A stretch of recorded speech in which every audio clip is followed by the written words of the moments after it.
was a more traditional pope before he was elected pope, explained it. Yes, we kept this faith that we have to keep. So yeah, we're here. Do you want to go a bit further on Fratelli Tutti? Touch on Yeah, some other. before we did, one last thing I want to say about Vatican II is that, again, I'm just trying to remind people that it's not just Nostra Aetate and it's not just new encyclicals. When you go into the documents that have been literally dogmatic, and there is no question about Vatican II being dogmatic, you can sit here and say all day long, I don't accept it. I just did a stream with 4 papal approvals of Vatican II that admit that it's dogmatic. You can go see all the links in that stream where I show that it is. Even if you did want to go that route, if you thought that would allay your conscience, just think how absurd it is to say that for 60 plus years the entire Roman See has been wrong and taught error or heresy. Now, what does Vatican I say about not the question of ex cathedra, but the question of indefectibility? Does it really seem plausible that the Roman See can teach error and heresy and apostasy for 60 plus years? That's ludicrous. So we don't even have to look at ex cathedra. And by the way, Francis saying something ex cathedra or not has nothing to do with something being heretical or not, right? Saying something ex cathedra is not the prior qualification for something being heresy. If that was, nobody could be a heretic except the Pope, because nobody can pronounce something ex cathedra.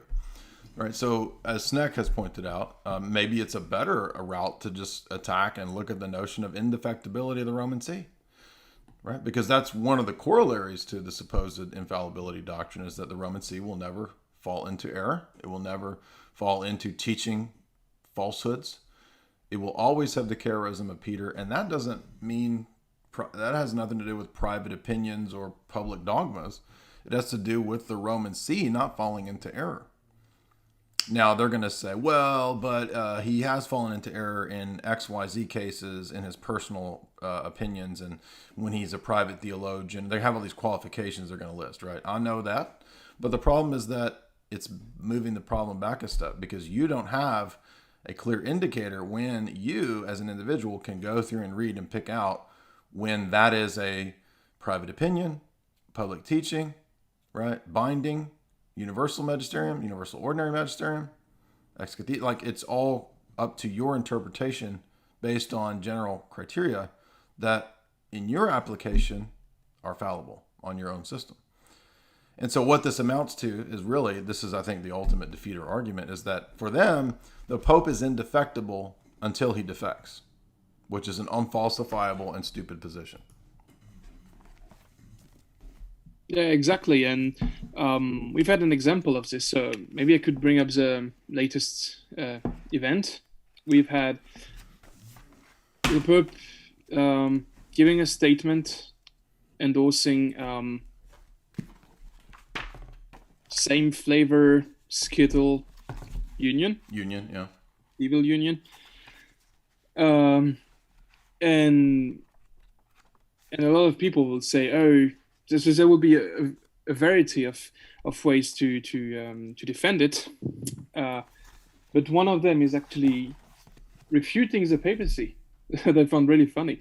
People will say, yes, this is heretical, but we've had heretical popes before. Look at Honorius, for example. Well, really? Wasn't the whole point of the Vatican I justification looking at this historical example and saying, well, actually, they were not heretics. That's why Rome is indefectible. That's why he's the best shepherd. That's why you need to follow this dude and not any other patriarch. Mm-hmm. If you look at Denzinger doesn't say that Honorius is heretic. Yeah, I was about to cite the section of Denzinger where they actually include Honorius as dogma. Yeah, so they put this letter that is heretical and has been burned by the Sixth Council. And then they do an addendum saying, well, actually, it's not heretical. So you cannot just build your church on this stepping stone to say, oh, it's indefectible.